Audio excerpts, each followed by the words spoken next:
This is me about to experience one of the most extreme smells mankind has ever developed. Why am I doing this? Let me explain. Almost a year ago, I made this stuff. Thioacetone. According to most sources, this is supposed to be the worst smelling chemical on Earth, but in reality, it was kind of underwhelming. Granted, it was quite strong and it reeked like natural gas, but it really wasn't anything to get worked up over. Unless, of course, you're Nalred's cameraman. So I came back a few months later and made selenoacetone, the selenium analog of thioacetone, which by all accounts should have smelled infinitely worse. And just to be sure I left no stone unturned, I also created this monstrous abomination of a molecule, with not one, but two selenol groups attached to it. But even that was less repulsive than I was expecting. I mean, there are records of chemicals like this inducing nausea and clearing out entire labs full of chemists. So why wasn't it more intolerable? And then I had a thought. All the chemicals that I'd been testing owed their stench to sulfur or selenium. So what if I was simply looking into the wrong type of molecule? You see, there are actually several families of foul-smelling chemicals, each with their own unique bouquet of odors. To name a few, there are heavier carboxylic acids like butyric or hexanoic acid, which tend to smell like vomit or farm animals, indoles, which usually reek like poop, and amines, which have a stench typically described as similar to fish, rotting flesh, or bodily fluids. And while these all sound pretty disgusting, they apparently pale in comparison to the mythically horrible group known as isocyanides. Now, there isn't a lot of information out there about these strange chemicals, but the sources that do exist claim that they're the stuff of nightmares. Similar to the other super-stenches I've made, there are tales surrounding isocyanides claiming their smell is capable of causing instant nausea, headaches, and room-clearing levels of discomfort. And perhaps the most interesting thing is how the smell is typically described, which is as being indescribable. Apparently, the odor is so terrible and bizarre that nothing from everyday life can be compared to it. Of course, thioacetone was also said to be indescribable and unbearably horrible, even though it really wasn't, so I was naturally a bit dubious. In the end, however, the only real way I could tell how bad it smelled was to make some and test it on myself. Before I could do that, though, I first had to figure out how to actually make an isocyanide. So I hopped onto Google to check my options. And I was immediately concerned. Almost all the synthesis pathways that I came across required chemicals that were either extremely deadly or simply too exotic for me to get easily. The modern method entails dehydrating formamides with phosgene. The original route requires expensive and toxic silver cyanide, and I just looked away when I saw the oxazole organolithium route. Fortunately, I did manage to find one procedure that didn't seem too extreme: the Hofmann isocyanide synthesis, otherwise known as the carbolamine reaction. And thankfully, this route only required three main ingredients: chloroform, an alkali hydroxide, and something called a primary organic amine. Now, like most home chemists with access to bleach and acetone, I already had a decent amount of chloroform at my disposal, along with a healthy supply of sodium hydroxide. But primary organic amines? Those would require some preparation.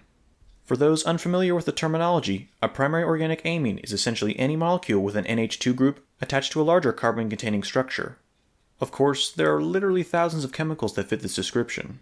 So for this project, I narrowed my selection down to just three: N-butylamine, Tert-butylamine, and Aniline. N-butylamine was kind of an obvious first choice, since the N-butyl isocyanide made from it is often referenced as being the very worst in terms of smell. Almost all the isocyanide legends seem to surround this particular chemical, so I figured I had to give it a shot. And as a neat comparison, I figured I would also try out its isomer, Tert-butyl isocyanide, meaning Tert-butylamine was also on the to-do list. And finally, I wanted to sample a benzene-based isocyanide to see if and how the smell differed from the more traditional isocyanides. For this, phenyl isocyanide really made the most sense, since its precursor, aniline, is a fairly common and well-established chemical. Of course, aniline isn't exactly something you can easily buy, so my first task was to make some. To do this though, I would first need to synthesize its main precursor, nitrobenzene. This was relatively easy to do, fortunately, and all I had to do was perform a basic nitration on benzene. So I measured out 35 milliliters of 68% nitric acid and added it to a 500 milliliter round bottom flask, along with 40 milliliters of concentrated sulfuric acid. Then, the mixture was placed into an ice bath, and 30 milliliters of benzene was slowly dripped in.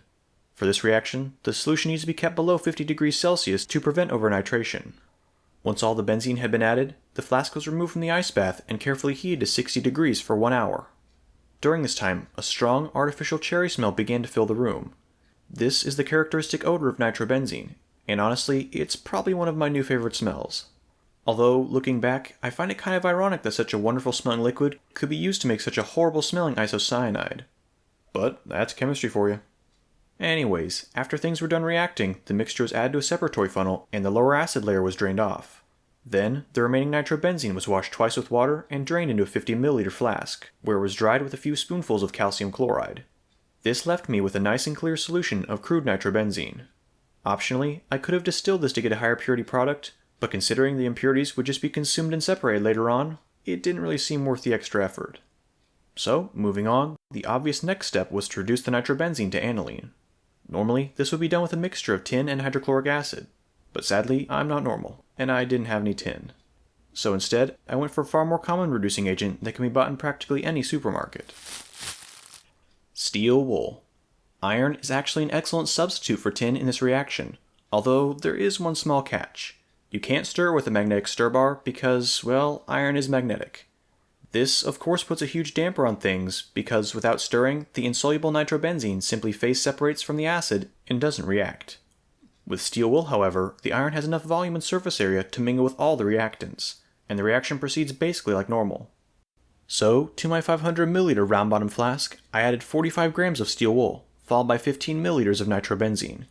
If you're wondering about the black color, it's because this nitrobenzene was recovered from a failed previous attempt in which I tried to use nails as the source of iron. This went about as well as you can imagine. So anyway, to get things going, about 100 milliliters of water was added to bulk up the solution, and a reflux condenser was fitted to the top of the flask. Then, over the course of a few hours, the mixture was gently boiled as roughly 125 milliliters of 38% hydrochloric acid was added to it. The reaction that's taking place here is known as a Béchamp reduction, and a hot, acidic environment is crucial for its success. Of course, iron reacts with hydrochloric acid by itself, which is why I kept both of these reagents in excess. Extra acid also helps dissolve the aniline and iron oxide byproducts, which makes transferring everything much easier. Once isolated from the unreacted steel wool, the resulting green solution was freebased with about 65 grams of sodium hydroxide, which caused a whole bunch of iron hydroxide to precipitate out. And at this time, I got my first real smell of aniline. It wasn't too strong, but it did leave a pungent artificial fish smell in the room that was certainly noticeable. And fortunately, there wasn't even a hint of nitrobenzene's overpowering cherry odor, meaning the conversion was successful and I could move on to extracting the aniline. To do this, I loaded about half the reaction mix into a new flask and began distilling.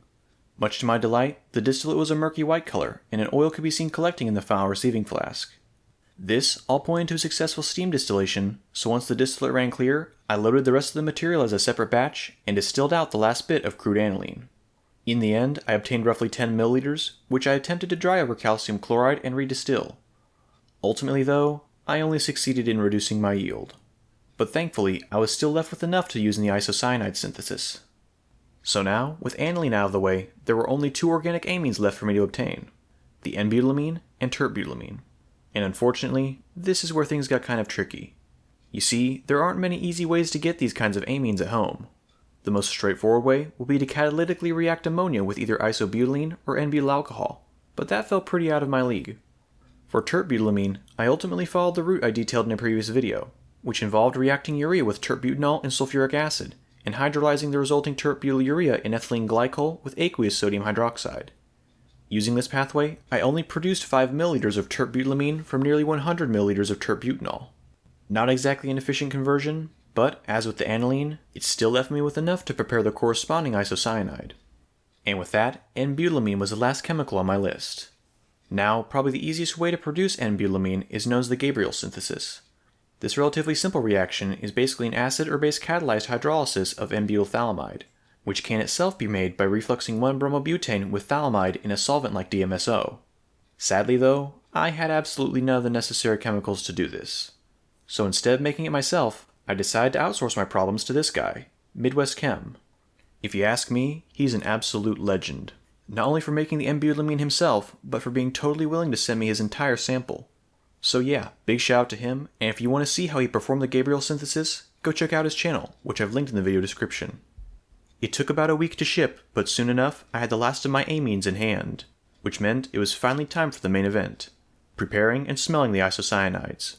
And since so many of you asked for this on my previous video, I enlisted two of my close friends to come along and give their thoughts on the supposedly horrible smells that I plan to produce. Okay, I'm back out at the same place that we did the last super stinky selenium episode and stuff. And I have my friend Matt here with me, and hello. You probably know him from the one other video he's been in, which is us chasing tornadoes. It's actually tornado day today. Yes, it is. And he's not going to be chasing with me. Someone else will be. But for now, we're just going to be filming his reaction to some of the stinkiest chemicals on Earth. Let's do it. Let's see if he can tolerate it. Stinky stuff. So I've worked on an ambulance a little bit before, and I've also done firefighting just a little bit. I'm a volunteer. So I've had to smell like dead bodies before, which are not a good smell. People's body fluids, all sorts of stuff, dead animals, you name it. It's just been smoke from buildings, just all types of crap. So you have experience. Yeah, I would say I have some sort of experience. That, yeah, it's on a scale of 1 to 10, what would you rate your grossness experience? probably about a 7. That's a pretty good score. Good day, depending on. Yeah. All right. We'll see if you can tolerate pure chemicals. Oh, great! Thanks, man. To kick off our little smell adventure, we decided to test the waters with phenyl isocyanide, figuring it would be the least offensive out of the bunch.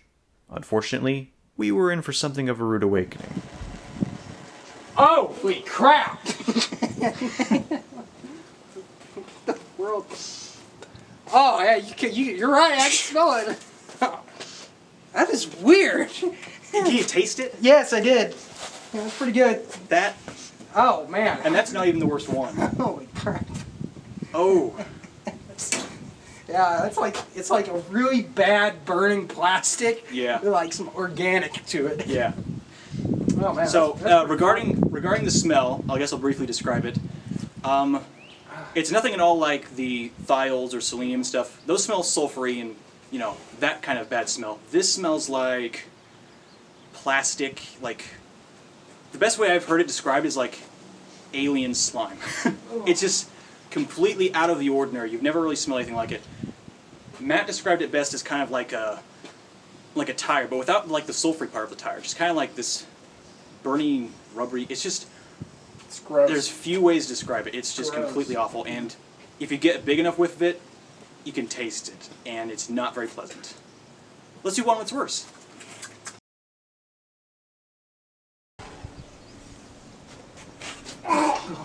Oh. Okay, that's it. That's weird. No, that's What is it? It tastes like fish. That's what. It smells like fish. That's probably some of the Tert-butylamine. Oh. Why do I keep getting the most like pungent like whiffs? Ooh, I can't smell it. that part's the Tert-butylamine. Unfortunately, the more volatile Tert-butylamine kind of overpowered the Butyl Isocyanide in this test, so the smell was tainted with a fishy, ammonia-like odor. It's possible that the isocyanide also has a fish-like smell, but I kind of doubt it. Regardless, we were still able to pick out the characteristic isocyanide odor, although it was somewhat weak compared to our previous sample. Around this time, my last victim arrived for the smell testing, so we all prepared ourselves for the legendary stench of N-butyl isocyanide. I don't want to get close because that pungent is like immediate. Here, hold on. It's terrible. Whoa. Oh. Oh. Oh, you can smell that. You can taste it. Oh. That's No. I can't be bested. I can't be bested by a smell. That's terrible. That's gross, dude. Like it only went in my nostrils this time, but man, that's bad. I feel like it went in my nostrils and then went in my mouth. I'm gonna be honest. Going into this project, I wasn't expecting much. But after getting my first whiff of N-butyl isocyanide, I knew that I had finally found my stench champion. A champion that finally possessed an odor strong enough to cause choking and significant discomfort. And with that in mind, I did what any sane person would do. I came back with enough equipment and chemicals to distill a large batch of it. My main goal for this run was to convert as much of the N-butylamine to the isocyanide as possible, and I planned to accomplish this by refluxing the reactants together for several minutes. So, to a 100 milliliter flask, I added an excess of sodium hydroxide and chloroform, followed by 6 or 7 milliliters of aqueous N-butylamine, as well as a few drops of ethanol. Then, the hot plate was turned on and the contents were refluxed for about 15 minutes, before carrying out the distillation. Surprisingly, the smell of N-butyl isocyanide wasn't super pronounced during the reflux. But as soon as the distillation started, everything started going south. The power inverter in our vehicle gave out, and while my dad was in the car trying to fix it... So tell me what just happened. Well, I was trying to get power to the car, and then all the fumes in this kind of bum rushed me. It's nasty. I had to get out of the car. It's the worst smell that I've smelled, that's for sure. And we've smelled the selenium stuff. Yeah, was it thioacetone and all that stuff? Yeah, thioacetone. This stuff is nasty. It's like you take, it's like taking super glue and melting plastic and getting that vapor of, that smell and mixing it with fish oil. That's what it smells like, except actually worse. But that's as close to what it smells like. It's nasty. It's nasty. So after accepting the fact that our car would reek for the rest of the day, we pushed forward with the distillation. The first fraction we collected came over below 85 degrees Celsius, and it contained mostly unreacted chloroform along with the ethanol that I had added. Since N-butyl isocyanide boils at roughly 90 degrees Celsius, I wasn't expecting to smell much when I removed this fraction. But...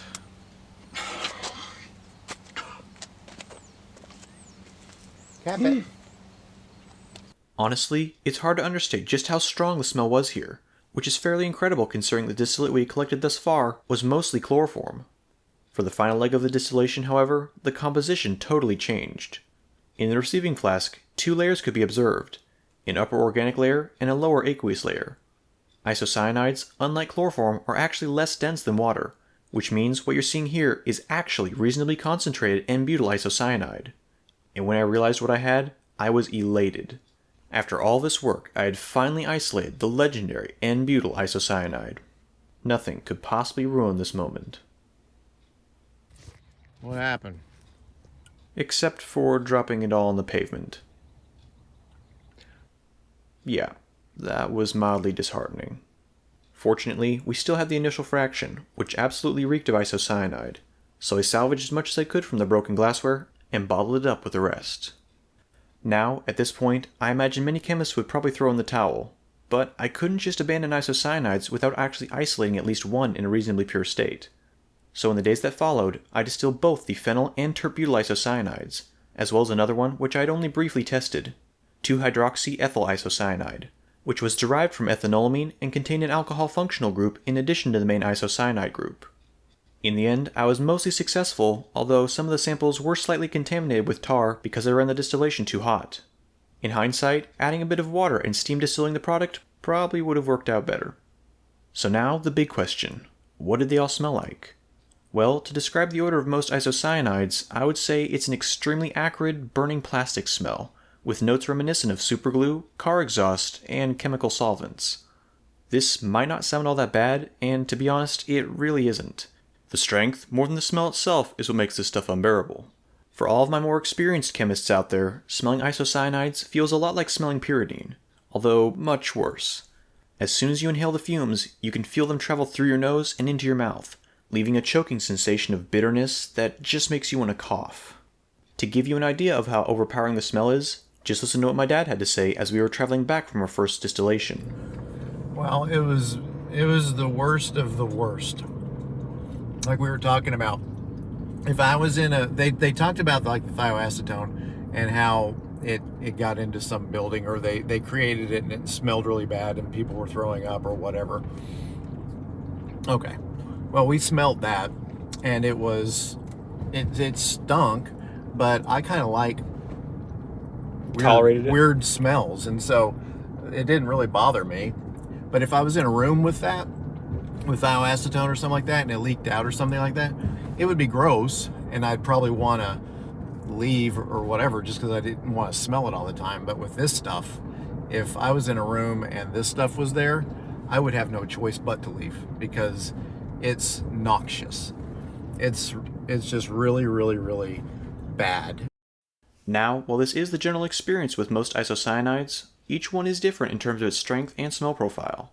For example, Tert-butyl isocyanide seems to be the mildest of the bunch, and it has a somewhat earthy odor similar to green tea hidden behind the main isocyanide smell. 2-hydroxyethyl isocyanide is similarly mild, although its secondary odor is a more pronounced vinegary or buttery smell. In contrast, phenyl isocyanide doesn't seem to have much of a secondary odor, and it's really just a more funky, aromatic version of the typical isocyanide smell. And finally, N-butyl isocyanide possesses an extremely acrid, purely isocyanide stench that is easily 10 times stronger than any of the other candidates, even when diluted in chloroform. Of course, some of you may be wondering, how do these isocyanides compare to the other super-stenches I've created so far? Well, to rank them, I've decided to steal a page from that chemist's book, and make a good old-fashioned tier list. Except my tier list has 2 axes, which really makes it a vastly superior tier graph, but that's besides the point. Let's rank some smells. To start, let's do thioacetone. In terms of odor threshold, thioacetone is an easy S tier, since you can easily detect the odor of only a few milligrams from hundreds of feet away. But when it comes to offensiveness, I couldn't find myself ranking this stuff higher than B tier. While it does stink, the odor isn't all that disgusting, since it just smells like onions and natural gas. Don't believe me? Here was my friend's reaction to freshly boiled thioacetone. You smell that? Yep, there it is. Dude, that smells That's like... not bad at all, man. It's not that bad. No. It smells like... That's good. Yeah. I like that smell. If you ever made It's like soup, so. You heard it here first. if you ever Thioacetone cook smells red good. onions, that's what it smells like. Yeah. Yeah. It's not bad at all. Those were terrible. I don't know if it's because I was up and like, but no, Yeah. that smells just like. Yeah, this Natural stuff gas. doesn't. This stuff doesn't attack your nose. No, it doesn't. Yes, you heard it right. They liked the smell of thioacetone. This stuff might be the smelliest in terms of odor threshold, but in terms of offensiveness, I'm going to knock it down to C tier. Now, let's move on to the very worst selenium compound I managed to produce, 1,4-butane diselenol. Like thioacetone, this stuff gets an easy S tier for odor threshold, since small amounts can be easily detected hundreds of feet downwind. However, this diselenol far exceeds thioacetone when it comes to offensiveness.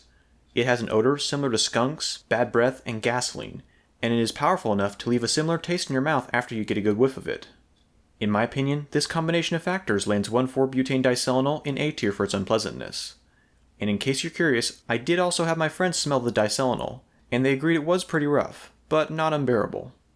And then, there are the isocyanides. I'm sure at this point you're probably expecting me to label these as the very worst of the worst with S tier in all categories. But that's actually not the case at all. When it comes to stench, isocyanides are essentially the complete opposite of the last two I described. While thioacetone and 1,4-butane diselenol are both mildly offensive organic smells with an extremely low odor threshold, the isocyanides are highly offensive artificial smells with a comparatively high odor threshold. We tried distance testing the N-butyl isocyanide twice, and both times the smell faded at almost half the distance of thioacetone, which really surprised me. This could have just been a fluke, but getting the same results twice on different days seems to indicate otherwise. And when it comes to offensiveness, isocyanides absolutely earn an S tier ranking. As I mentioned, the smell is very artificial, which kind of detracts from its grossness in my opinion, but it makes up for every bit of that with its potency. Isocyanides hit you with this fumy, overpowering odor that can leave you coughing and with an unpleasant bitter taste in your mouth. Believe me, if you were locked in a room with enough of this stuff, you'd be looking for the first opportunity to leave. And granted, some isocyanides are less potent and do border on being a high A tier, but they're still far and away some of the most offensive chemicals on this list. Now, after seeing how terrible these chemicals smell, I'm sure there are at least a few people out there who are looking to experience the horrors for themselves. If you're one of those people and you live in the United States, I've got you covered. All you have to do is donate $25 or more to my channel, and I will personally send you your very own sample of the N-butyl isocyanide.